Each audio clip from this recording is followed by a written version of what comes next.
आज का ये जो वीडियो है वो आईसीआर एग्जामिनेशन की पर्पज से बहुत ही ज़्यादा इंपॉर्टेंट है, क्योंकि आज हम रिमोट सेंसिंग, जीआईएस और जीपीएस के जो प्रीवियस ईयर क्वेश्चंस हैं उनके ऊपर बात करने वाले हैं। पहले ये जो वीडियो बनाने वाला था मैं, उससे पहले मैंने सोचा था कि क्यों ना physical science, agronomy, PhD entrance, हर एग्जामिनेशन में जहां भी रिमोट सेंसिंग के सवाल आए हैं उन सभी को एक वीडियो में कंबाइन कर दूं। लेकिन मैं ऐसा कर नहीं पाया क्योंकि देखो, आप देखेंगे कि फिजिकल साइंस के पेपर में ही अगर हम 2025 से लेकर 2020 तक के सवाल देखें तो ये सवाल बहुत सारे हैं। लगभग 40 सवाल यहाँ इस वीडियो में आपके सामने मेंशन किए जाएंगे।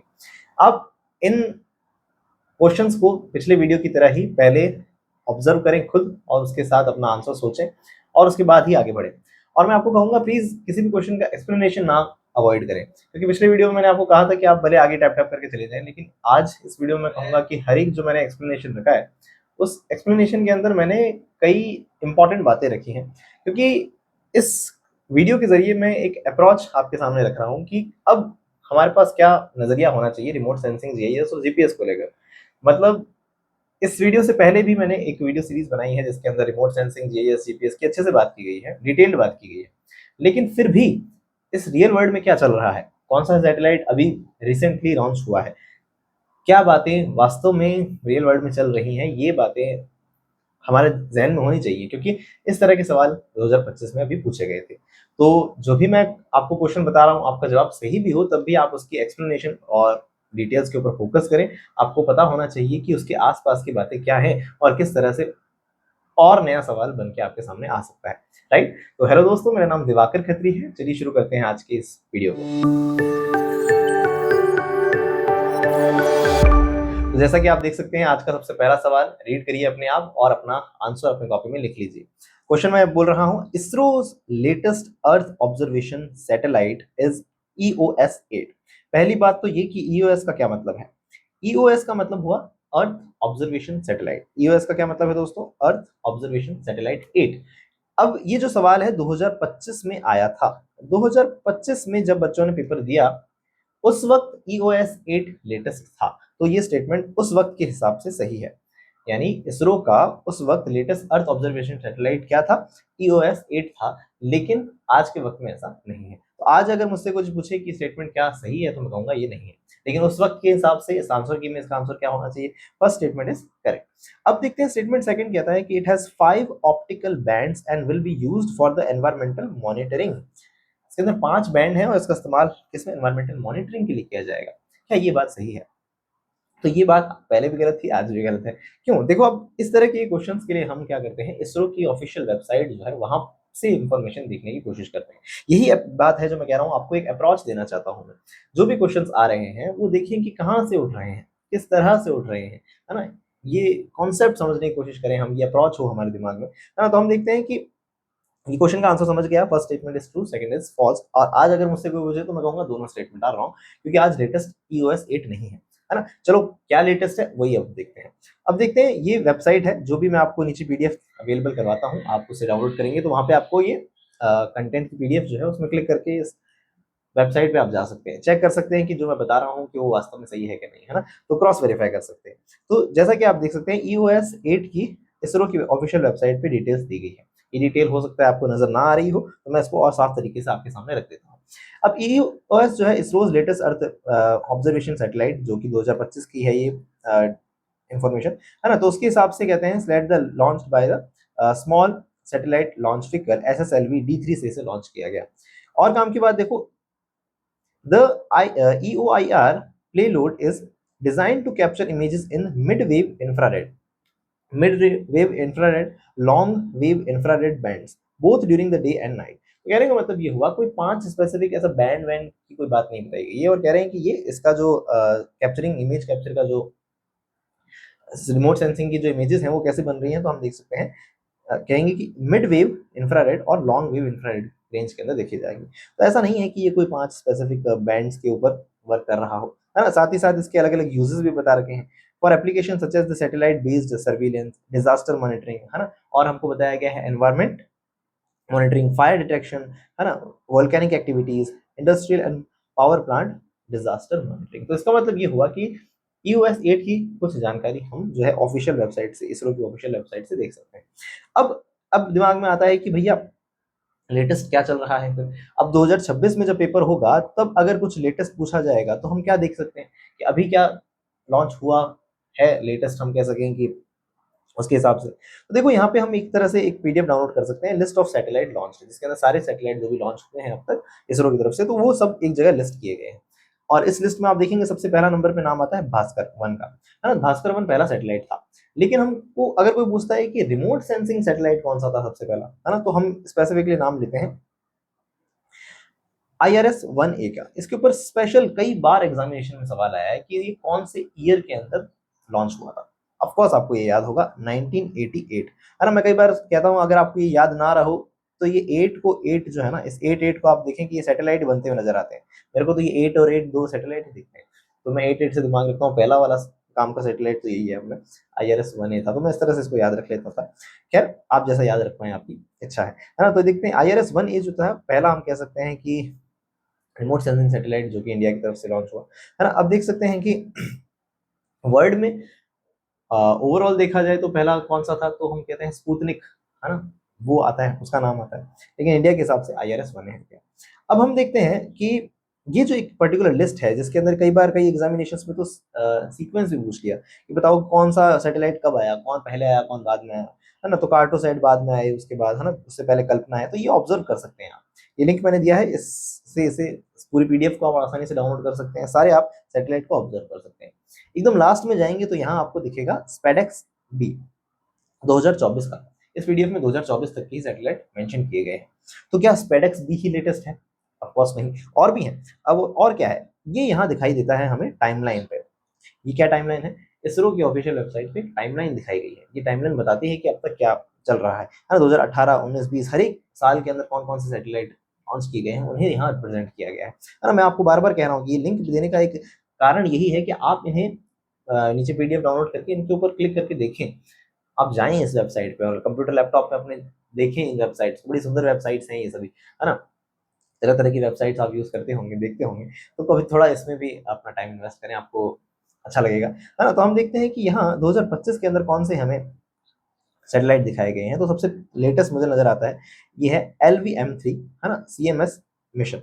LVM-3 एक तरह का मुझे लगता है रॉकेट का नाम है जिससे इसे लॉन्च, व्हीकल जिससे इसे छोड़ा गया, और CMS हमारा सैटेलाइट का नाम है। CMS सैटेलाइट है जो कि लॉन्च किया गया है। तो ये 2 नवंबर 2025 के अंदर है, लेटेस्ट तो अब आया है। तो अब इसके ऊपर सवाल ये आ सकता है कि CMS-03 जो है is the latest satellite launch by the ISRO. तो क्या आप उसे हम सही मानेंगे? हाँ, मान सकते हैं, है ना। और भी देखेंगे, हम देखते हैं 2025 में जुलाई के अंदर कौन सा है, तो निसार है। निसार मुझे लगता है बहुत इंपॉर्टेंट है, 2023 में इस पे सवाल आया भी है। नासा और इसरो का मिला कॉम्बिनेशन, है ना। निसार क्या है? नासा और इसरो का ज्वाइंट जुड़ाव है। तभी मैं कह रहा हूँ कि एक तरह की अप्रोच है ये कि हम समझने की कोशिश करें कि किस तरह के सवाल आए हैं, है ना। तो यहाँ से सवाल बन रहे हैं, देखो ऑफिशियल वेबसाइट्स, ऑफिशियल जो दुनिया में चल रहा है वहां से सवाल उठ रहे हैं, तो उन्हें हमें ऑब्जर्व करना है। EOS-9, अब EOS में भी आपसे पूछे कौन सा लेटेस्ट है, तो 9 हम कह सकते हैं लेटेस्ट है, जो कि 25 में छोड़ा गया, है ना। और साथ में देखो NVS-02 जो है वो हमारे को 2025 में 4 सैटेलाइट के बारे में बताया गया है। ठीक है, अब ये जो था LVM, है ना, LVM जैसा कि मैंने बताया व्हीकल का नाम है, ये एक तरह का रॉकेट हो गया जिसका हम कह सकते हैं, है ना। तो व्हीकल मशीन आई थिंक ऐसा कुछ रहता है इसका नाम। तो उस स्पेसिफिकली हम कह सकते हैं LVM जो पार्ट है वहां से जो कम्युनिकेशन सैटेलाइट छोड़ा गया उसका नाम है CMS-03, ठीक है ना। तो अब इसकी पर्टिकुलर इंफॉर्मेशन भी यहाँ रखी गई है कि ये आपसे सवाल पूछा जा सकता है कि heaviest communication satellite to be launch, सबसे भारी heaviest communication website communication satellite launched to the geosynchronous transfer orbit, GTO के अंदर छोड़ा गया भारत का सबसे भारी हम कह सकते हैं सैटेलाइट कौन सा है। तो उसकी इस तरह की इंफॉर्मेशन आपसे पूछी जा सकती है। मैं यही कहना चाह रहा हूँ कि इन चीजों के ऊपर फोकस करें। और the previous mission of LVM-3 vehicle से ही हमने पहले चंद्रयान 3 को भी छोड़ा, जो कि भारत का क्या था, become the first country to land the successful near the lunar pole, है ना। साउथ लूनर पोल मतलब चांद के साउथ पोल पे हम कह सकते हैं कि भारत पहला देश है जिसने एक सैटेलाइट, या हम कह सकते हैं कि छोटा यानी चंद्रयान 3 जैसा मिशन सक्सेसफुल देखा। तो कहने का मतलब ये हुआ कि ये इंफॉर्मेशन सारी आपको ऑफिशियल वेबसाइट्स पर अवेलेबल हैं, तो इन्हें आप ऑब्जर्व कर सकते हैं, है ना। और अगर हम आगे बढ़े तो हम क्या देख सकते हैं कि अब क्या चल रहा है, इंडिया PSLV, क्या आप कहेंगे 2026 में कुछ नहीं हुआ सर? जी सर, हमारा पेपर तो 2026 में होने वाला है, 2026 में कुछ नहीं हुआ क्या? देखो 2026 के अंदर ये बात बताई गई है, ये वेबसाइट का लिंक है, यहाँ से आप जाके इसे वापस एक्सेस कर सकते हैं। ये कह रहा है कि PSLV 6 C62, ये आपको टेक्स्ट बहुत छोटा लग रहा होगा, मैं पढ़ के बता देता हूँ कि the PSLV C62 rocket lift off the from this Satish Dhawan space centre carrying the EOS, है ना, EOS-N1 लिख के दिखा दिया मैंने, EOS-N1 मतलब EOS-9 के बाद भी एक और EOS छोड़ने की हमने कोशिश करी, पर मुझे लगता है वो कोशिश फुलफिल नहीं हो पाई, सक्सेसफुल नहीं रही, है ना। Along with the 15 ride share satellite, the 4 stage rocket suffered an anomaly with its third stage, हाँ, और ये इमेज आपको दिखाई गई है, suffered second consecutive launch failure, है ना। तो कहने का मतलब ये हुआ 16वां जो हम कह रहे हैं ये फेल हो गया था अटेम्प्ट 2026 में जो हुआ, ठीक है। तो कहने का मतलब ये हुआ कि लेटेस्ट कुछ बात भी हमें पता होनी चाहिए। अच्छा, 2025 का सवाल हमसे पूछा जा सकता है, क्योंकि देखो 25 में 24 का पूछ लिया तो अब 25 में समझ गए ना मैं क्या कहना चाह रहा हूँ। तो इस तरह की इंफॉर्मेशन अपने दिमाग में रखें, इन पॉसिबल हो वक्त मिले तो इन तरह की चीजों को ऑब्जर्व करें। अब फिर से कुछ करंट अफेयर से जुड़ा ही एक और क्वेश्चन आपके सामने रख रहा हूँ मैं, मतलब एक अप्रोच रखने की कोशिश कर रहा हूँ मैं कि doctor Kasturi Rangan was the ISRO chairman. अब तो हमारी रिस्पॉन्सिबिलिटी क्या नहीं हो जाती कि सारे इसरो के चेयरमैन जो भी हुए हैं अब तक उनके बारे में हमें पता हो, अभी लेटेस्ट इसरो के चेयरमैन कौन है इस बारे में हमें पता हो। अगर आपको पता है तो बहुत अच्छी बात है, नहीं पता है तो अच्छे से ऑब्जर्व कर लीजिएगा। अभी क्वेश्चन का जवाब अपनी कॉपी में लिख लीजिए, लिख लीजिए अपनी कॉपी में कि इसका जवाब क्या होना चाहिए। मैं आंसर रिवील कर रहा हूँ, आंसर जो है इसका दिया गया है 4। पहला स्टेटमेंट जो है वो गलत है और दूसरा स्टेटमेंट एकदम सही है। ऐसा क्यों? क्योंकि कस्तूरी रंगन जी जब इसरो के चेयरमैन थे तब उस वक्त इंडिया ने पहला लोनर पूल यानी चंद्रयान फर्स्ट नहीं, चंद्रयान फर्स्ट तो देखो बहुत लेट की बात है ना। कस्तूरी रंगन जी का टाइम पीरियड जो टेन्योर था वो बहुत पहले का है। अभी हम ऑब्जर्व करते हैं इससे, देखिए ये भी इसरो की ऑफिशियल वेबसाइट पे है। जब भी आप इस वीडियो को देख रहे हैं, अगर 2028 में देख रहे हैं, 30 में देख रहे हैं, 31 में देख रहे हैं, तो आप प्लीज इस वेबसाइट को चेक करें और देखिए अब कौन है ना। अब देखो 2025 तक आपको बताया गया है यहाँ पे doctor Somnath, doctor S Somnath थे। अभी भी 26 में चेंज हो चुके हैं। 26 में कौन आ गए हैं? तो 26 में हम कहते हैं वी नारायणन। ये से पूछा जा सकता है, जनवरी 2025 की ही न्यूज है ये, उसे अच्छे से याद रखें, है ना। वी नारायणन जो है ये इसरो के करंट चेयरमैन है, इसे प्लीज अच्छे से याद रखेंगे आप। तो अब हम ये कह रहे हैं कि कस्तूरी रंगन जी को हम फोकस करें। कस्तूरी रंगन जी का जो टेन्योर था वो कितना बताया है? 19। आप कहेंगे सर इतना छोटी पिक्चर रखी है आपने कि हमारे को साफ साफ नजर ही नहीं आ रहा, तो कोई बात नहीं, इनका 1994 से 2003 तक टेन्योर देखा गया है। 2003 तक जो हुआ वो हम देख सकते हैं कस्तूरी रंगन जी के चेयरमैनशिप में हो गया। लेकिन बाद में जैसे कि आपने देखा कि चंद्रयान 1 है वो तो क्या हुआ, बड़ा लेट आया, है ना। आई थिंक 2000 की पर्टिकुलर कौन सा 2011 12 या I think, I am not sure about this, but मैं वीडियो एडिटिंग के टाइम पे डाल दूंगा चंद्रयान 1 2 और 3 तीनों का। 3 आई थिंक 2023 का है। चलो खैर, मैं ये कहना चाह रहा हूँ कि अब 23 वाला है तो हम कह सकते हैं यहाँ इनके नेतृत्व में बताया जा सकता है SC1, या हम कह सकते हैं सोमनाथ जो चेयरमैन रहे हैं उनके टेनर के अंदर आता है ये चीज। तो कहने का मतलब ये हुआ, मेरी अप्रोच आपको ये देना चाह रहा हूँ कि लेटेस्ट इंफॉर्मेशन को ग्रैब करने की कोशिश करें, इस तरह की सोच डेवलप करें, है ना। और मुझसे 4 कदम आगे की बात आगे सोचें, है ना। ये वीडियो आपको बस एक डायरेक्शन दे रहा है ना। इस वीडियो आप कहेंगे सर डायरेक्शन के लिए 1 घंटा हमारे को स्पेंड करना पड़ रहा है, देखो करना तो पड़ रहा है, बट डायरेक्शन का मतलब ये हुआ कि आप सोचें कि अच्छा ये आ चुका है तो क्या आ सकता है ना। तो थोड़ा सा आपकी सोच को डेवलप करने की कोशिश करें, है ना। तो मैं जितना सोच पाया हूँ वो आपके सामने रख ही रहा हूँ। अब आपका काम बनता है कि आप थोड़ा और सोचें और थोड़ा इस वेबसाइट्स वगैरह के थ्रू देखें, कई सारे सैटेलाइट्स के बारे में कुछ की पॉइंट दिमाग में रखें, ताकि आपके क्वेश्चन सही होने की संभावना बढ़ सके, ठीक है ना। तो ये बात तो आप जानते ही हैं कि सबसे पहले जो इसरो के चेयरमैन रहे डॉक्टर विक्रम, है ना, विक्रम ए साराभाई, जिनका इनके नाम पर ही हम देखते हैं स्पेस एप्लीकेशन सेंटर है इसरो का। कहाँ पर है? अहमदाबाद में है। हैदराबाद में कौन सा है ना, देहरादून में कौन सा है? ये बात आप जानते हैं मुझे कमेंट सेक्शन में जरूर बताएंगे, ठीक है जी। तो ये थी कुछ इंपॉर्टेंट बातें। अब इस सवाल का जवाब मुझे फटाफट से अपनी कॉपी में लिख लीजिए, मुझे तो कहीं बताएंगे आप। कॉपी में आई होप आपने अपना आंसर लिख लिया है। मैं आंसर रिवील कर रहा हूँ। आंसर इसका क्या होगा? थर्ड होगा। Remote sensing primary detect to analyse vegetation health. अब वेजिटेशन हेल्थ कैसे देखी जाएगी? ईएमआर है ना, इलेक्ट्रोमैग्नेटिक रेडिएशन ही तो है जो कि रिफ्लेक्ट होकर के आ रहे हैं प्लांट के, लेकिन कौन सा स्पेसिफिक रेंज जो है वो प्लांट की हेल्थ को बताता है? पता है आपको? NIR, नियर इंफ्रारेड, है ना, यहीं से सवाल बनता है। NDVI, है ना, NDVI क्या होता है दोस्तों? Normalised difference vegetation index. कुछ कुछ एग्जामिनेशन में तो इसकी सिर्फ फुल फॉर्म ही पूछी गई है, कुछ कुछ एग्जामिनेशन और बहुत सारे एग्जामिनेशन के अंदर पूछा गया है कि इसका फॉर्मूला क्या है। फॉर्मूला याद है? बोलो मेरे साथ साथ बोलो, है ना, बोल के बताओ। NIR minus red upon NIR plus red. कुछ बच्चे कंफ्यूज हो जाते हैं, कुछ बच्चे मुझे कहते हैं कि सर मुझे याद नहीं होता कि कैसे ऊपर माइनस आएगा, है ना। यहाँ पे कुछ कुछ लोगों को लगता है कि सर माइनस की जगह मैं प्लस कर देता हूँ, तो ऐसा नहीं करो। देखो N फॉर नेगेटिविटी ऐसे याद रख लो। NDVI का N रिप्रेजेंट्स नेगेटिविटी। नेगेटिविटी में तो ऊपर N ही आना, नेगेटिव ही आना चाहिए। कुछ भी करके जोड़ लो अपने दिमाग में। फटाफट स्मैश द फॉलोइंग क्वेश्चन को सॉल्व करिए और अपना आंसर अपनी कॉपी में लिख लीजिए।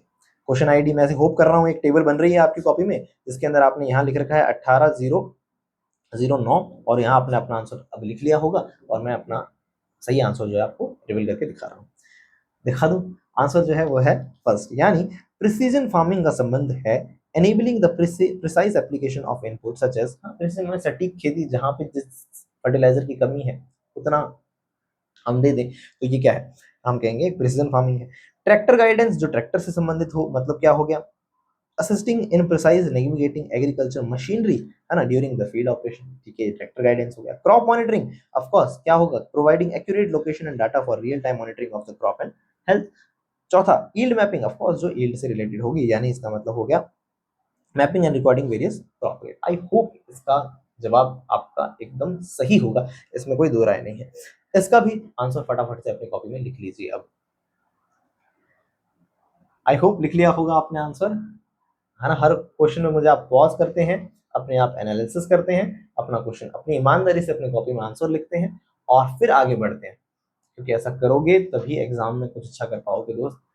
सिर्फ आंसर सुन के मत आइए, सुनने मत आइए, सिर्फ एक्सप्लेनेशन मत सुनिए, आपको लॉस होगा। कुछ तो गैस करो, कौन देख रहा है? आप हैं और मैं हूँ, मैं भी नहीं देख पा रहा, तो आप अपनी कॉपी की निगरानी रख रहे हैं। ठीक है सर, ज्ञान मत दीजिए, आगे बढ़िए। तो देखते हैं, इसका आंसर फोर्थ दिया गया है। ए का फोर्थ मतलब soil colloid research is related to understanding. Colloidal study किससे हो सकती है? सी से रिलेटेड हो सकती है। ऑर्गेनिक कार्बन मॉडलिंग, सॉइल में ऑर्गेनिक कार्बन कितना है, ये एक तरह से हम बता सकते हैं कि भाई इससे रूट एरेशन के ऊपर इफेक्ट पड़ेगा। अच्छा सॉइल स्ट्रक्चर होगा ऑर्गेनिक कार्बन ज्यादा होने से, तो उसका मतलब कह सकते हैं इंप्रूव्ड रूट जोन एरेशन से संबंध रख सकता है ना। ठीक है, सही है। अब कॉम्पैक्शन का संबंध किससे हो सकता है? क्लाइमेट चेंज से। ये थोड़ा सा कॉन्ट्राडिक्टरी लगता है मुझे भी। कॉम्पैक्शन का संबंध कैसे बताया जा सकता है क्लाइमेट चेंज मिटिगेशन स्ट्रेटेजी से?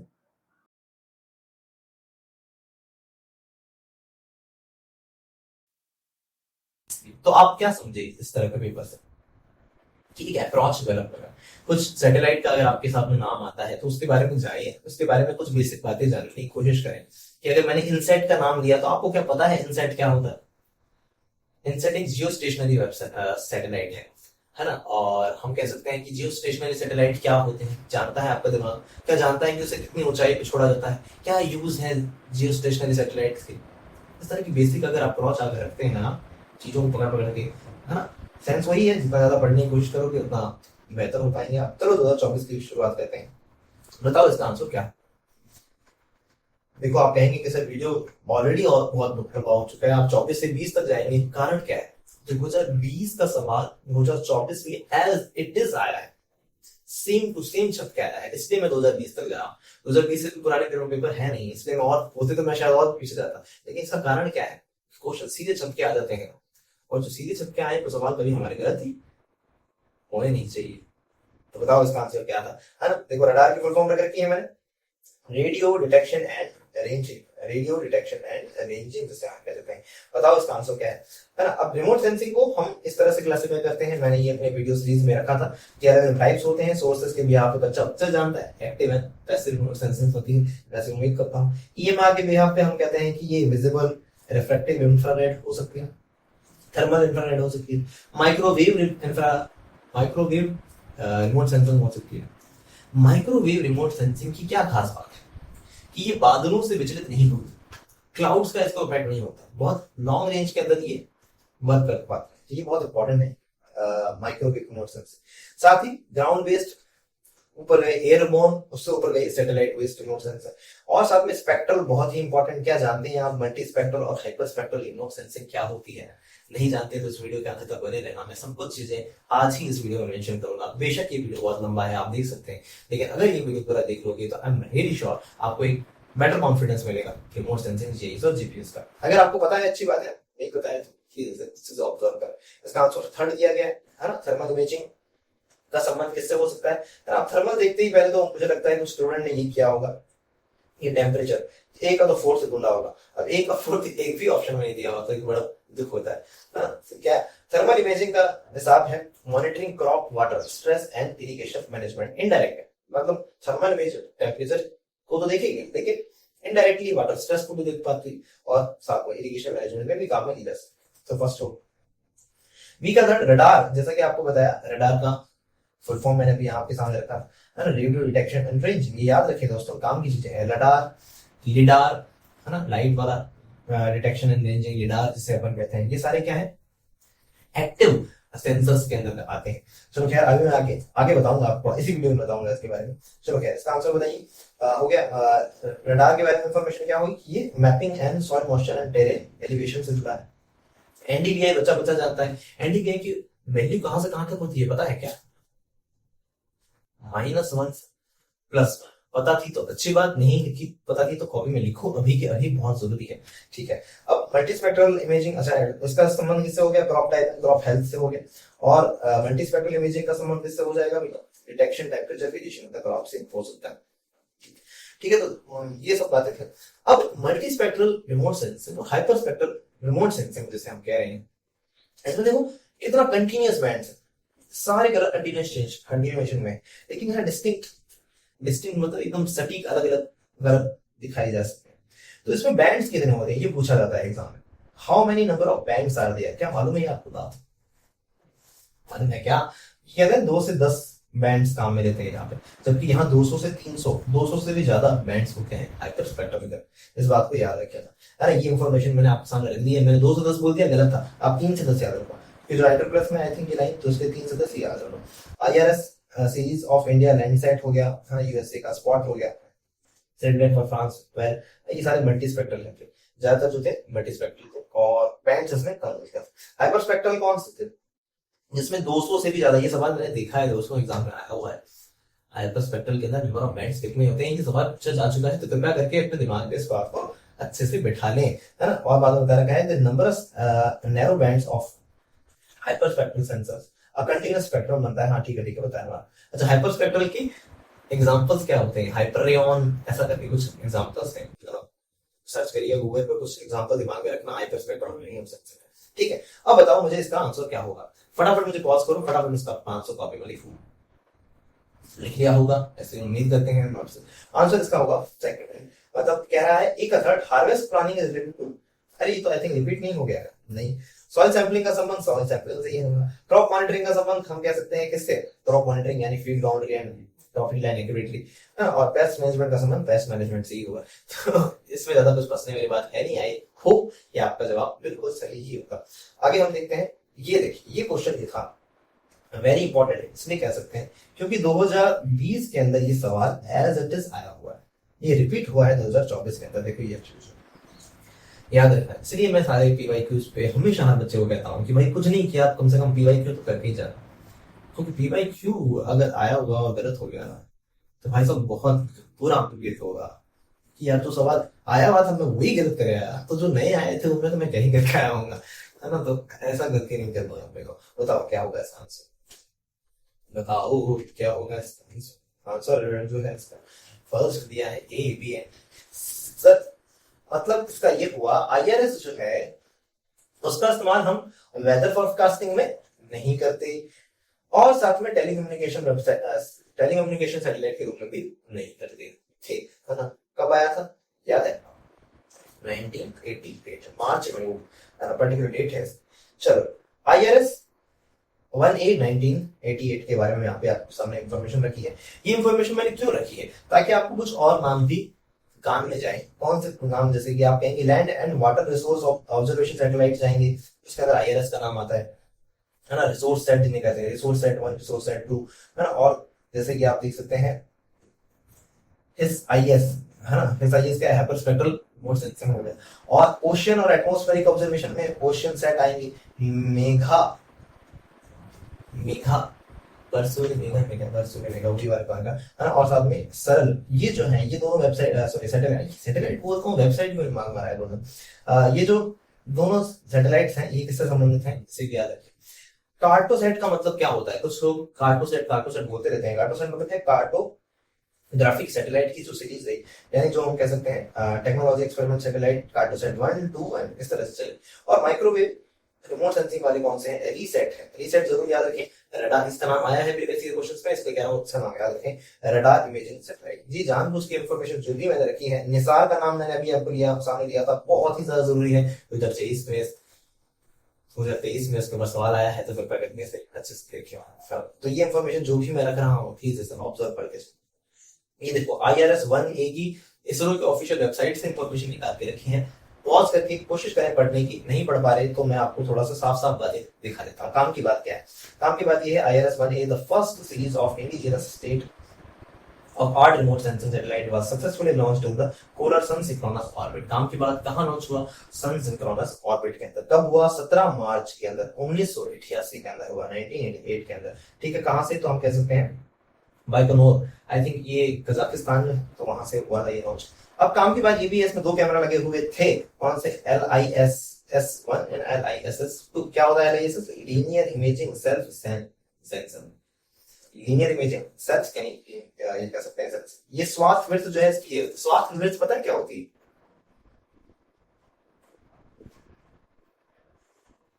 पता है क्या स्वाथ विड्थ, मैंने पिछले वीडियोस में समझाया है कि एक कवरेज में कितना वो डिस्टेंस देख पाता है, तो वो होती है स्वाथ विड्थ। अगर नहीं पढ़ा होगा तो प्लीज वीडियोस को जरूर देखा। ये टेबल क्यों रखी है सर आपने IRS की, क्योंकि यहाँ साफ साफ लिखा हुआ है कि ये 904 किलोमीटर पोलर सन सिंक्रोनस के ऊपर छोड़ा गया। 904 जो कि 1000 से कम है, तो इस बात को जस्टिफाई करता है ना। ये जो हमारा क्वेश्चन था, क्वेश्चन के संबंध में ही रखा है, कुछ भी फर्जीवाड़ा नहीं रखा है ना। लुक एट, देखो ऑल एट लो एल्टीट्यूड, 1000 से कम ही है, ये बात सही है ना। और ये फिक्स्ड एट लोकल टाइम, क्योंकि ये जियो सिंक्रोनस है तो ये फिक्स हो गया। तो ये सारी बातें सेटिस्फाई हो रही हैं, इसलिए ये इन्फॉर्मेशन रखी गई है। ठीक है जी, तो ये सीरीज दिखा रखी है IRS की, देखो कहां से जा रही है। अब अगर लग रहा हो कि सर दिक्कत हो रही है बहुत ज्यादा, इतना तो टाइम ही नहीं है हमारे पास, तो वीडियो को 2 पार्ट्स में कंज्यूम करें। मुझे पॉज करिए, बंद कर दें वीडियो को, नेक्स्ट डे आए वापस या नेक्स्ट 2 घंटे बाद देखने, लेकिन प्लीज सारे क्वेश्चंस देख के जाना दोस्तों, आपकी मेमोरी में होनी चाहिए काम की बातें, और एज डिटेल्स क्वेश्चंस नहीं होंगे तो बर्बाद हो जाओगे, सच कह रहा हूँ। बहुत इंपॉर्टेंट है रिमोट सेंसिंग का टॉपिक, हर साल 5 से 6 क्वेश्चन देखे गए हैं, पहले 8 तक भी गए हैं। 8 क्वेश्चन मतलब सोचते हो 8 से 32 नंबर में इंसान कहाँ रैंक निकाल सकता है। कहने का मतलब ये वो बहुत इंपॉर्टेंट है। अगर वह दम है तो और बने रहो, और बताओ इसका आंसर क्या होना चाहिए।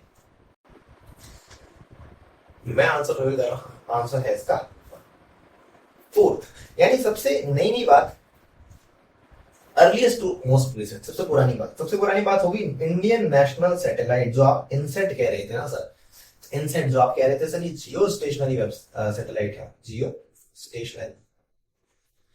स्टेशनरी जो सैटेलाइट होते हैं वे क्या होते हैं, कम्युनिकेशन के लिए काम में लिए जाते हैं। कम्युनिकेशन में क्यों, क्योंकि इसकी हाइट बहुत ज्यादा होती है, अबाउट 35,786 किलोमीटर के लिए छोड़ा जाता है।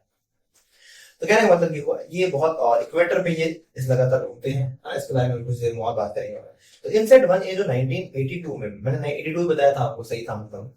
और उससे नई बात क्या होगी, देखो रडार 2012 की बात है, चंद्रयान 2 19 में आया था, और चंद्रयान 1 का भी ये देख लेना, ठीक है ना, सर्च करिएगा। और इस सारों के मैंने सोर्सेज भी रखे हैं, इन सब की खास इंफॉर्मेशन देखने, स्पेसिफिक के बारे में पढ़ना चाहो तो इसको क्लिक करना, पीडीएफ डाउनलोड करके आराम से पढ़ सकते हैं। ठीक है ना दोस्त, ये हो गया मार्स, MOM, मॉम, इसको मॉम के नाम से जाना जाता है। मॉम अपनी मम्मी नहीं है, मॉम यहाँ पे मार्स ऑर्बिटर मिशन है, मंगलयान, मंगल मिशन वाला, तो ये 2013 का है, इसे भी याद रखिए। तो ये सीक्वेंस आपको ईयर मैंने दिखाई दी तो समझ के क्या होना चाहिए, बी या सेम होना चाहिए। इनसेट की काम की बातें आपके सामने रख दी है, कहां से उठा के लाए हैं ये काम की बातें, ये भी रख दिया गया है सब कुछ, तो आराम से इसे पढ़ लेना। मैं पढ़ नहीं रहा हूँ, मैंने बोल के बता दिया है। 37,776 किलोमीटर बताया, इंफॉर्मेशन सारी आपके सामने रखी। माइक्रोवेव रिमोट सेंसिंग क्या है, देखना। Microwave remote sensing is useful in the monitoring of water. तो आगे चल रही क्यों, क्योंकि माइक्रोवेव रिमोट सेंसिंग हर जगह काम आता है। उसका आंसर होगा 4 यार। ये मॉइस्चर कंट्रोल में भी, कैनोपी कंट्रोल में भी, स्नो कंट्रोल में भी, और मॉइस्चर प्रोफाइलिंग में भी, और ओशन सर्कुलेशन में, हर तरह की चीजों में काम मिलेगा। बताओ इसका आंसर क्या होगा। रिमोट सेंसिंग का इस्तेमाल करने के लिए आप यूवी रेस का इस्तेमाल नहीं कर सकते, क्योंकि यूवी रेस कहती हैं कि हम तो स्कैटर हो जाएंगे। सर ये क्या होता है, स्कैटर हो जाएंगे, तो यूवी रेस को छोड़ दो, बाकी सब काम, यानी आप तीनों काम कर सकते हो। जैसे हम कहेंगे answer should be the fourth one. समझ गए सर, ये तो आप जानते थे, आपके वीडियोस देखे हैं सर हमने। आपकी वीडियोस क्या है सर नहीं जानते हम, तो हमने तो खुद की पढ़ाई से समझा है। हमने इतनी अच्छी से रिमोट सेंसिंग पढ़ी है कि हमें पता है कि रिमोट सेंसिंग में यूवी रेस का इस्तेमाल नहीं किया जाता। तो ऐसा कुछ है तो भी अच्छी बात है, वीडियो देखे हैं तो भी अच्छी बात है। आपको पता होना चाहिए, सवाल गलत नहीं होना चाहिए, that is most important thing for us, है ना। बताइए, training data set is used to identify desirable features in remote sensing image in which type of classification of image। सवाल का जवाब आई होप आपका सही ही है ना। क्या होगा आंसर, फर्स्ट होगा सुपरवाइज्ड क्लासिफिकेशन। एक होता है सुपरवाइज्ड, एक होता है नॉन सुपरवाइज्ड। सुपरवाइज्ड मतलब हम देख रहे हैं अच्छे से, सुपरविजन कर रहे हैं।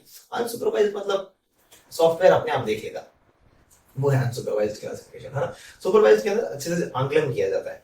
Supervised classification is defined as the processing of sample of known identity. ऐसा सैंपल जिसके बारे में खास इंफॉर्मेशन मुझे कुछ पता है ना, known identity, to classify pixels of unknown identity, है ना।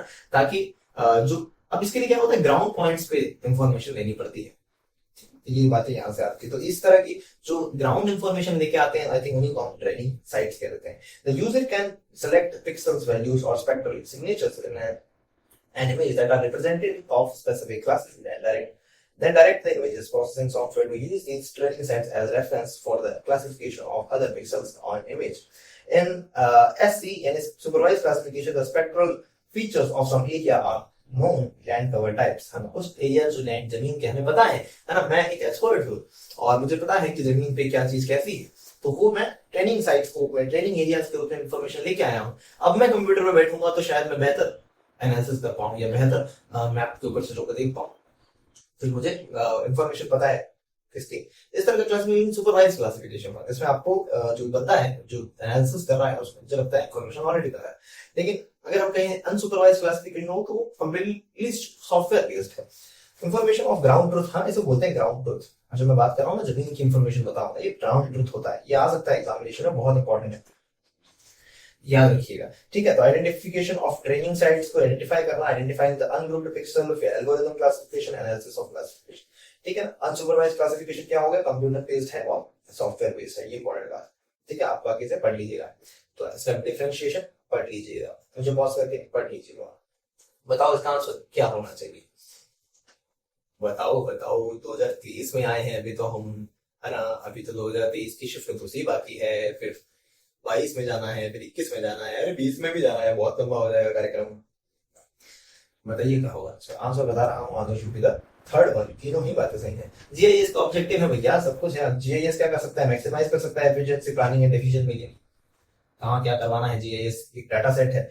जीआईएस क्या है, एक तरह का डाटा सेट है, बहुत सारा डाटाबेस है इसके अंदर, मतलब इस डाटाबेस में बहुत सारा डाटा है, तो फिर ये प्लानिंग और डिसीजन में काम आ सकता है। प्रोवाइड करा सकता है efficient means for the data distribution and handling, एक अच्छा सॉफ्टवेयर जो कि डाटा को डिस्ट्रीब्यूट करना, हैंडलिंग में काम आ सकता है। एलिमिनेट कर सकता है टेंडेंट डाटा, बेकार डाटा जो है उसे डिस्क्रीट हटा सकता है। Capacity to integrate the information from many sources, कई सारी इंफॉर्मेशन को गैदर कर सकता है। कैसे, जैसे कि मान लो कोई खेत की जानकारी है, इस साल की नहीं पिछले 10 साल की आपको इंफॉर्मेशन निकाल के दे देगा, क्या लगाया गया था, कितनी यील्ड एक्सपेक्टेड थी, कितनी आई, ये सारे ट्रेंड्स बन सकते हैं, है ना। तो कई सारी इंफॉर्मेशन को हलवा कर सकता है।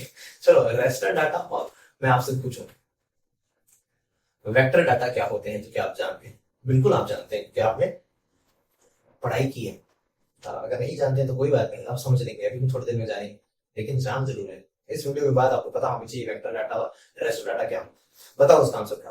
कॉपी में लिखिए, आगे बढ़े दोस्त, आगे रखते हैं। Answer should be the answer should be the I think the second one. raster data is obtained from the satellite image aerial camera and so on. Sir वो तो ठीक है, बात है। रेस्टर डाटा और वेक्टर डाटा में फर्क क्या होता है? देखो, रेस्टर डाटा जो होता है ऑफन डॉट्स एंड पिक्सेल्स के रूप में होता है। अच्छा सर, ठीक है। अब इसी चीज को बताया गया है कि based on cells with present spatial feature, cities are single cell, street को एक लाइन से दिखा दिया, रिवर को मतलब हर एक चीज को एक सटीक चीज दे दिया। जबकि आप पॉइंट, लाइन, पॉलीगन का इस्तेमाल करते थे स्पेशल फीचर्स जैसे सिटीज वगैरह को दिखाते हैं, तो एक तरह का वेक्टर डाटा है। वेक्टर डाटा क्या होगा? पूरा सपाट एकदम अच्छी इमेज दिख रही है।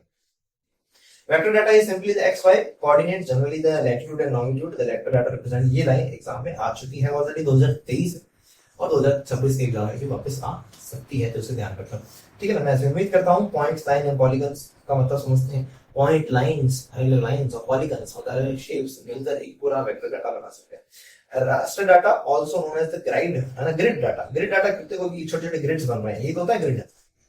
ये ग्रिड्स बन रहा है, तो ग्रिड्स में बन रहा है data. For example elevation, slope and population. Raster data are digital aerial photographs and satellite imagery, digital pictures and scan map. ये देखो, रास्टर डाटा इस तरह से दिखाई दे सकता है, ग्रिड्स के फॉर्म में होता है, और जबकि ये कंटीन्यूअस फॉर्म में दिखा जा सकता है, ठीक है ना। मुझे डाउट इस बात पे हो रहा है, हाँ, इस बात को भी याद रखें कि रास्टर डाटा जो है इसके अंदर हम कहेंगे simple and special is easier faster, voluminous होता है। इस बात को जरूर याद रखें। रास्टर डाटा जो है देखो तो वॉल्यूमिनस, बहुत बड़ा बड़ा डाटा है, जबकि ये हम कह रहे हैं vector data are uses the lines and polygon. ये जो है ये मतलब वॉल्यूमिनस नहीं है, जबकि रास्टर डाटा वॉल्यूमिनस होता है। इस बात कह रहा हूं।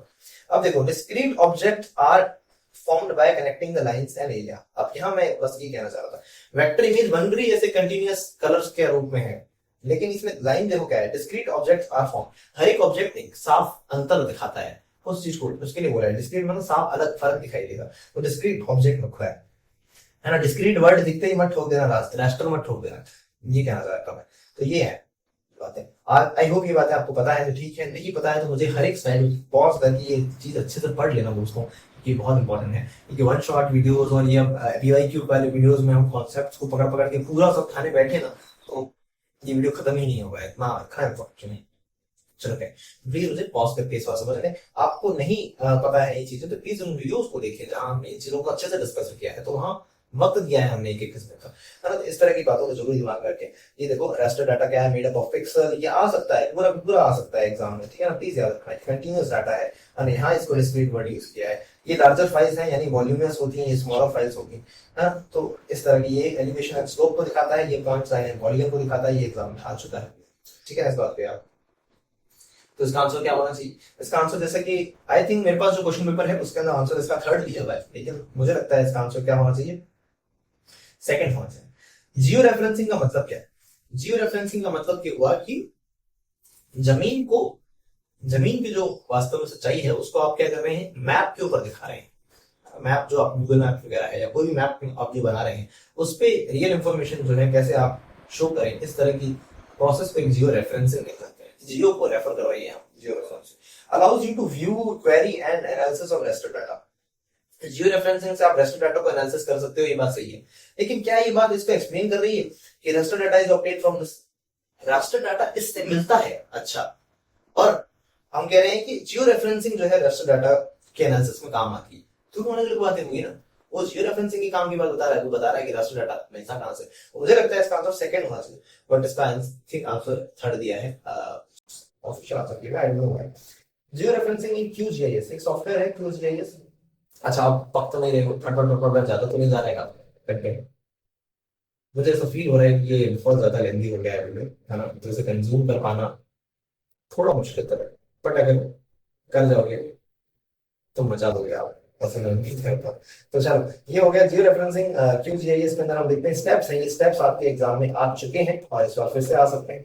Geo referencing means the referring real world coordinates, दुनिया में जो रियल लैटिट्यूड लॉन्गिट्यूड है उनको आप मैप के ऊपर दिखाओगे, इमेज पे दिखाओगे, तो इसे तो जियो रेफरेंसिंग कहते थे। और open the geo reference tool उसमें ये स्टेप्स हैं। सबसे पहले एक जियो रेफरेंसिंग का एक टूल ओपन करेंगे हम, स्कूल के अंदर हम देखेंगे ऐड करेंगे किसी भी जिसमें मतलब समझे ground control point. Ground control point मतलब उस जगह की particular information ground control point को डालेंगे। उसके बाद इमेज लोड करेंगे। इमेज लोड करने के बाद एक ट्रांसफॉर्मेशन सेटिंग्स जज करेंगे, मतलब उसमें क्या क्या किस तरह से ट्रांसफॉर्मेशन करना है, उसे मैप में किस तरह में देखना चाहते हैं हम भी देखें। फिर चूज करेंगे ट्रांसफॉर्मेशन सेटिंग को, फिर जियो रेफरेंस शुरू करेंगे और फिर बाद में हमारे पास एक मैप बन के आएगा। ये है क्यू ये इसका एक स्टेप्स जो एग्जाम में पूछे गए हैं। मेरे अकॉर्डिंग इसका आंसर सेकंड होना चाहिए, बाकी मेरी बात आपको बताइए। सेवंथ क्वेश्चन जो है 2023 का, वो कहता है which of the following is representation of vector map। अभी हमारे सामने आया था पॉइंट, लाइंस, पॉलीगन, तीन नाम याद रखो, ये बहुत इंपॉर्टेंट है। पिक्सल नहीं आता, पिक्सल तो हमारा रेस्टर डाटा में था, इसके आंसर शुरू एएनसी। बताओ इसका आंसर क्या है? Sentinel satellites. और बात है सेंटिनेल सैटेलाइट्स, ये क्या है? एक कोशिश करूंगा मैं वीडियो बनाऊं जिसके अंदर सिर्फ करंट अफेयर के ऊपर बात करें। करंट अफेयर में बात करेंगे आई थिंक लगेगा तेरा। हाँ, चलो सैटेलाइट, हाँ सेंटिनेल जिसको हम कह रहे थे, सेंटिनेल में लगभग 6 हम देख सकते हैं क्या होते हैं मेन इंपॉर्टेंट सैटेलाइट्स है। 6 सेट सेट है हाँ, इसमें कितने हैं? 6 6 है। तो इसी के ऊपर Sentinel mission are developed specifically for the operation of Copernicus. हाँ कोपर्निकस प्रोग्राम, इसे याद रखें। कोपर्निकस प्रोग्राम को शुरू करने के लिए या उसी के प्रोसीडिंग में ये हम देख सकते हैं सेंटिनेल मिशन शुरू हुआ। और इसकी इंफॉर्मेशन यहाँ वेबसाइट पे तो अवेलेबल है। और हमारे काम की क्या बात है? Looking to future 6 Sentinel expansion mission. 6 अलग अलग तरह की मिशन यहाँ पे हमने लॉन्च किए हैं सेंटिनेल के। हमें नहीं, मतलब यूरोपियन एजेंसी है तो ईयू यूज करते हैं। तो we will address EU policy and gaps in the Copernicus user needs। Copernicus mission भी सैटेलाइट से ही जुड़ा है, उसकी ही प्रोसीडिंग में ये सब कुछ कार्यक्रम हुआ है, ठीक है। तो और जो बात करी 6 सेंटीमेंट सैटेलाइट वाली बात को सही माना गया है, दोनों बात से सही है। तो दिमाग में आता है कि करेक्ट एक्सप्लेनेशन क्या है इसका? करेक्ट एक्सप्लेनेशन ये हो सकता है कि सैटेलाइट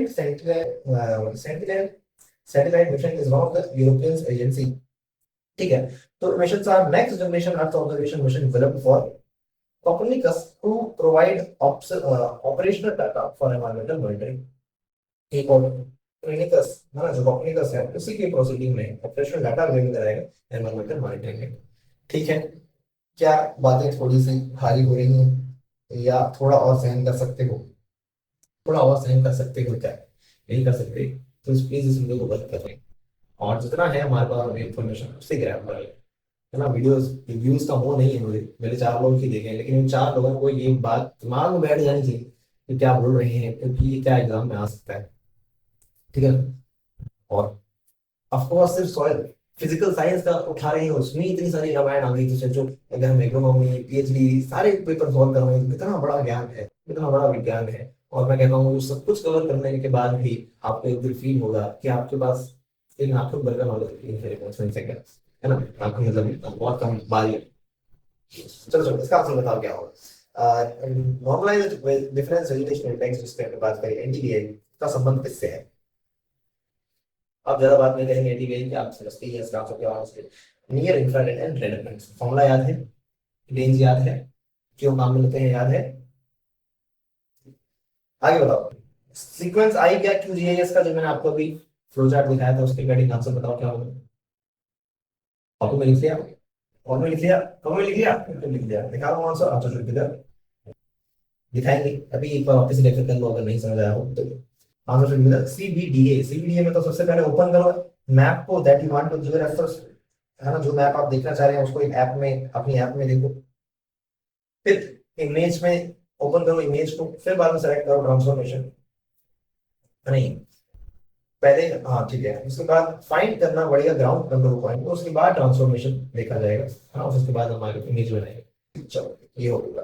अब सेकंड शिफ्ट 2023 की वो देखेंगे, जो 22 है 21 है 20 की है। चलो क्या फॉलोइंग आर द फेमस, देखो आगे के जो 20 या 22 21 और 20 वाले क्वेश्चन ना वो छोटे छोटे हैं, तो बड़े बड़े क्वेश्चन है उसमें ज्यादा टाइम नहीं लगेगा। अभी थोड़ा सा अच्छे पड़ेगा इसमें कि कुछ बातें हैं, बताओ इनका सीक्वेंस क्या होगा। बताओ उसका सीक्वेंस क्या होगा। पता है तो अच्छी बात, नहीं पता है तो अब मेरी बातें सुने ध्यान से, इंपॉर्टेंट है। देखो, आई आई ISS, ऑप्शन एक और एस लगा दो तुम्हारी एड्रेस प्लस बन जाएगी। अरे नहीं, इंटरनेशनल स्पेस स्टेशन की बात हो रही है, नासा के जो आप कह रहे हैं जो इंटरनेशनल स्पेस सेंटर स्टेशन है, ये कब शुरू हुआ? 1998 में। निसार मैंने कहा बहुत इंपॉर्टेंट है क्योंकि ये नासा और इसरो का जुड़ाव है। नासा और इसरो ने हाथ मिलाया है, जिसको हम कह रहे हैं सिंथेटिक अपर्चर रडार है ना, ये जो निसार जिसे कह रहे हैं, ये कब आया? 2024 का है। इसके ऊपर सवाल आ सकता है एक बार फिर आपके सामने, ध्यान रखें निसार के बारे में इंफॉर्मेशन। और सेंटिनेल के बारे में आपको बताया ही था, कुछ 6 सैटेलाइट मिशन था, 2014 में आया था ये, शुरुआत हो चुकी थी 2014 में इसकी। और रोबोटिक स्पेस क्राफ्ट हायाबुसा, आप कहेंगे सर हायाबुसा तो मेरा सपना था लेने का। हाँ हायाबुसा भाई, सुजुकी वाली गुड, तभी हम सैटेलाइट की बात करें। तो ये जेक्सा, जेक्सा का मतलब समझना है, जापान की हम देख सकते हैं aerobatics and space agency I think जो है वो जेक्सा। तो 2003 के अंदर ये शुरू हुआ है। सबकी मैंने क्या रख रखे हैं, ईयर्स रख रखे हैं, तो आप समझ सकते हैं। सबकी इंफॉर्मेशन भी रखी है मैंने ताकि आप उसे थोड़ा पढ़ भी लें। ये देखो हम कह रहे हैं कि जो इंटरनेशनल स्पेस सेंटर है स्टेशन 1998 के अंदर फर्स्ट मॉड्यूल लॉन्च हुआ था इसका, जारिया के नाम से। 400 किलोमीटर की हाइट, हैबिटेट स्पेस सेंटर। इसका काम यही है कि ये अलग अलग देशों से एस्ट्रोनॉट्स को ऊपर स्पेस में भेजना और वहाँ की स्टडीज को सब देखता है इंटरनेशनल स्पेस स्टेशन। और हम देख सकते हैं कि सबने इसके अंदर कॉन्ट्रीब्यूशन दे रखा है। इंटरनेशनल स्पेस स्टेशन में सब लोग जुड़े हुए हैं, नासा भी जुड़ा हुआ है। और हम कह रहे हैं रॉस कॉस्मोस, रॉस कॉस्मोस कहाँ का है? रशिया का। रॉस कॉस्मोस रशिया का है, ये से यूरोपियन आई थिंक एजेंसी होगी। जेक्सा जापान, एरोस्पेस है ना, एक्सप्लोरेशन एजेंसी होगी। CSA यानी कैनेडियन स्पेस एजेंसी, यानी जो भी बड़ी बड़ी मेजर स्पेस एजेंसी है वो सारी चल रही है। सबके मैंने यूएस में लिख दिए हैं ताकि कल को आ जाए किसी को तो आपको पता है, ठीक है ना। तो इस सबके लोगो भी रख दिए, मुझे लगता है लोगो भी आपको पता होना चाहिए सबके, ये तो बच्चा बच्चा जानता है। ये सारे ये क्या कैनेडियन वाला है, कनाडा वाला कैनेडियन, जेक्सा जापान का है। तो ये बातें बताओ चलिए।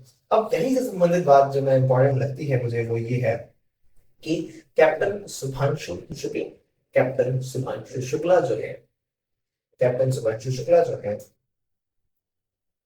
उन्हें तैयारी है भेजने की आउट ऑफ स्पेस में भेजने। क्यों? क्योंकि हम कह रहे हैं कि ये लाइन बहुत इंपॉर्टेंट है। दिस मिशन सर्व एज, अच्छा कौन सा मिशन को हम कह रहे हैं? शुभांशु शुक्ला जी जो है made history by becoming the first Indian astronaut to enter the Indian space station. Indian space station में जाने वाले भारत के प्रथम व्यक्ति जो है वो कौन है? शुभांशु शुक्ला जी को जरूर याद रखें, है ना, एयरफोर्स से है, उन्हें याद रखना है।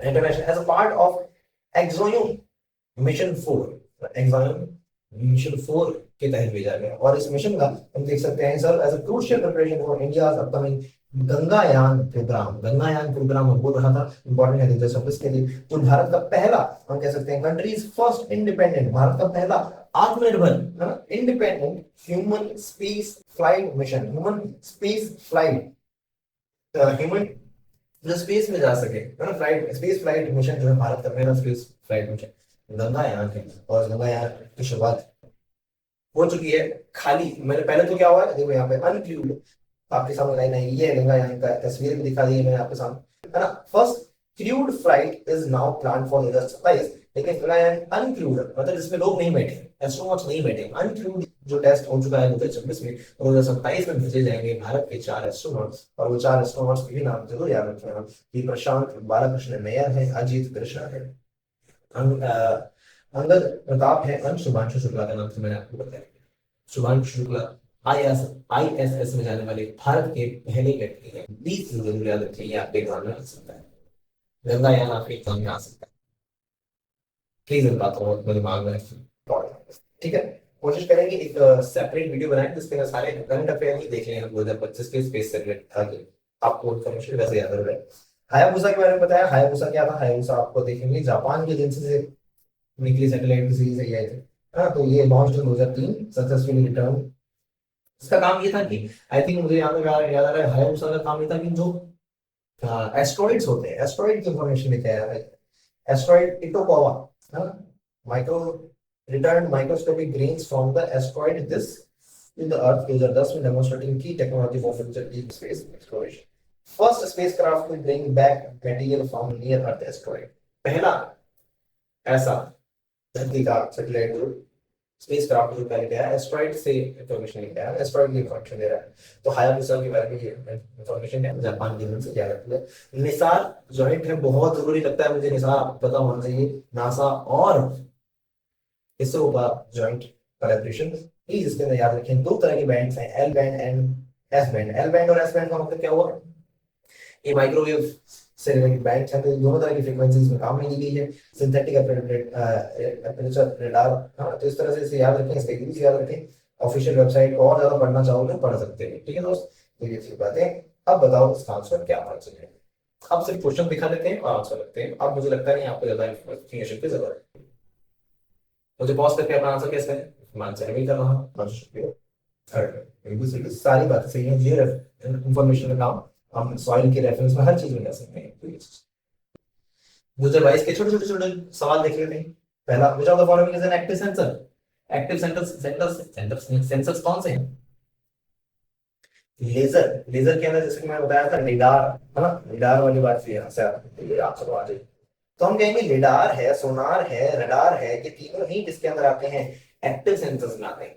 क्योंकि पैसिव में बहुत सारे जगह हैं, बाकी सारे पैसिव में ही आते हैं, ठीक है ना। तो याद रखें मल्टी स्पेक्ट्रल स्कैनर हो, हाइपर स्पेक्ट्रल हो, थर्मल हो, ये सारे लोग पैसिव में आते हैं। लेकिन एक्टिव सेंसर्स कौन है, खुद अपनी एनर्जी बना रहे हैं। तो खुद एनर्जी बनाने वाले लोग कौन से हो गए, लिडार, लिडार, रडार, सोनार। आप कहेंगे सोनार तो मेरा दोस्त है सर, सोनार हुए सोनार की बात। किताबें बहुत जरूरी हैं, इस बार फिर आ सकती हैं 2026 में। किताबें कौन सी किताबें, रिमोट सेंसिंग की किताबें, कौन सी किताबें, जीआईएस की किताबें। बताओ इसका आंसर क्या होगा। आई होप अपना आंसर सही जज किया है आपने। आंसर दिखा रहा हूँ, आंसर थर्ड है। किताब का नाम याद रखें, फंडामेंटल्स ऑफ रिमोट सेंसिंग की किताब मेरे पास पड़ी है, आपको चाहिए हो मुझे व्हाट्सएप पे मैसेज करें, पढ़ना हो तो आप पढ़ सकते हैं।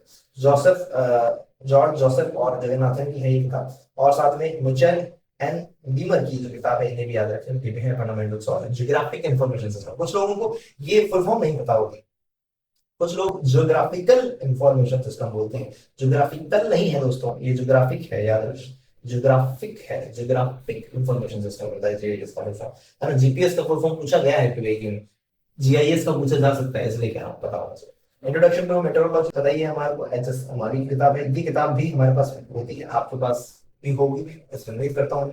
नहीं हो तो हमसे कांटेक्ट कर सकते हैं आप व्हाट्सएप पर, हमें बताइए, मैं भेज करेंगे। Following satellite is generally used for the communication purpose. कौन सा कम्युनिकेशन पर्पस में काम लेते हैं, अभी बताया था आपको, इनसेट, इनसेट की बात कर रहे थे थर्ड में। बताओ which of the following electromagnetic wave band is most sensitive to plant chlorophyll content. बताओ बताओ, अभी बात कर ली, यही क्वेश्चन देख सकते हो, थोड़ा सा घूम के आया है आगे तक, 2023 में भी आया था, वहां पर ये फ्लावर। 21 के सवाल देख लें फटाफट। 21 के अंदर बताओ, ये रहा 21 का सवाल, आईआरएस जो सीधा चढ़ के आया 2024। बताओ क्या होना चाहिए इसमें। इसीलिए पीवाई क्यूज को हल्के में बिल्कुल मत लेना, कोई भी सवाल कैसे भी छक्के आ सकता है, एज इट इज आ सकता है। तो इधर बताओ जीपीएस किसके रूप में स्टैंड करता है, ग्लोबल पोजीशनिंग सिस्टम। कैसे काम करता है ग्लोबल पोजीशनिंग सिस्टम, इसके बारे में हमने अच्छे से चर्चा की है, आपको देखना हो तो देख लेना। तो ऐसा हो गया। चलो, इंडियन स्पेस रिसर्च जिसको आप कह रहे हैं इसरो का हेडक्वार्टर कहाँ देख सकते हैं हमें, बेंगलुरु। बताओ spectroscopy deals with interaction of EMR. EMR की स्पीड बता दो, लाइट की स्पीड जो है वो ईएमआर की स्पीड है 3 × 10⁸ मीटर पर सेकंड। ये याद रखने वाली बात है ना। और बताओ सर, और बढ़िया आप बताओ।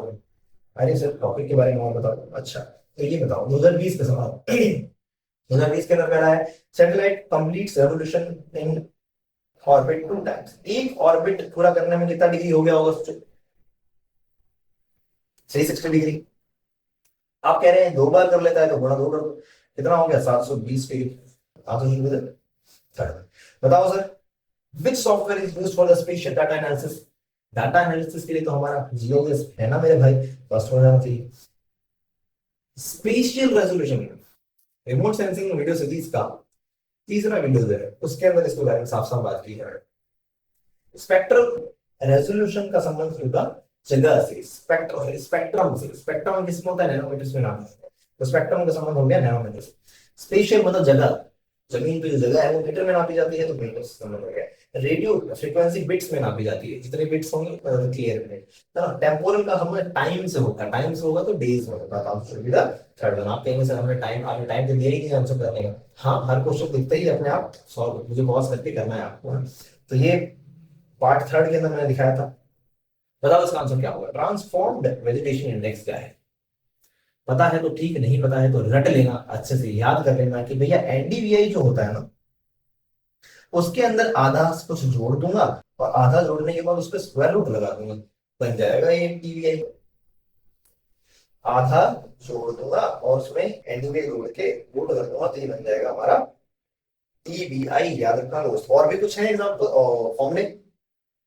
Enhanced vegetation index, enhanced vegetation index का फॉर्मूला ये है। बड़े यार मेरे को छोड़ो काम करनी है, ये आ सकता है एनडीडब्ल्यूआई, वाटर इंडेक्स वाला। एनडीआरआई माइनस एसडब्ल्यूआरआई, एनडीआरआई, एनडीआरआई कैसे बोल रहा हूँ, एनआईआर प्लस एसडब्ल्यूआईआर। एसडब्ल्यूआईआर का मतलब होता है शॉर्ट वेव इंफ्रारेड। आप कहेंगे सर आप भी थक गए और माफ कर जाने दो।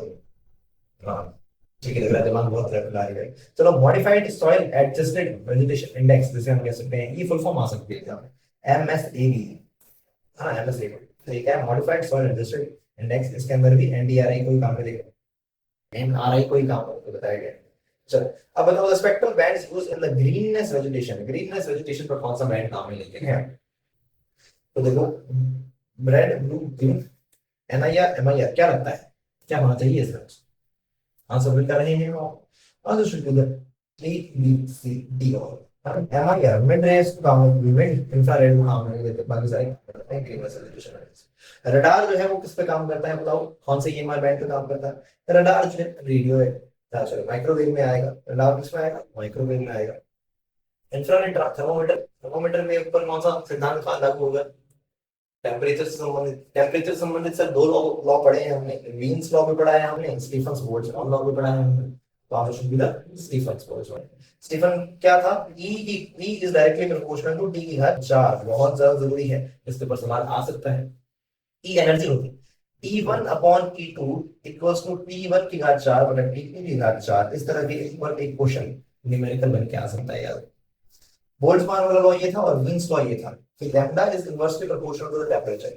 जितना ज्यादा टेंपरेचर होगा लैम्डा उतनी कम होती जाएगी, है ना। तो ये भी है वीन्स लॉ। ऐसे उम्मीद करता हूँ ये सब आपको पता थी बात। और जीपीएस के लिए कम से कम कितने ज्योग्राफिक सैटेलाइट्स की जरूरत होती है ये बताना है आपको मुझे, और कमेंट में। तो ये था आखिरी क्वेश्चन आज का, और मैं उम्मीद करता हूँ कि ये वीडियो आपके लिए बहुत ज़्यादा हेल्पफुल साबित होगा। अगर आप आईसीएल का कोई एग्ज़ाम देने जा रहे हैं तो एग्रोनॉमी से देने जाओ, चाहे पीएचडी एंट्रेंस के लिए देने जाओ, चाहे फिजिकल साइंस के रूप में, सॉइल साइंस के रूप में देने जाओ, फॉर श्योर दिस सेशन में भी हेल्पफुल फॉर एग्जामिनेशन। अगले वीडियोस के अंदर हम एग्रोनॉमी के क्वेश्चंस देख लेते हैं। अभी सिर्फ फिजिकल साइंस देखा है, तो एग्रोनॉमी के देख लेते हैं। फिर कुछ या उसी वीडियो में हम सॉइल और एग्रोनॉमी के पीएचडी एग्जाम में जो आए हुए सवाल उनको भी देख लेते हैं। मिलते हैं नेक्स्ट वीडियो में।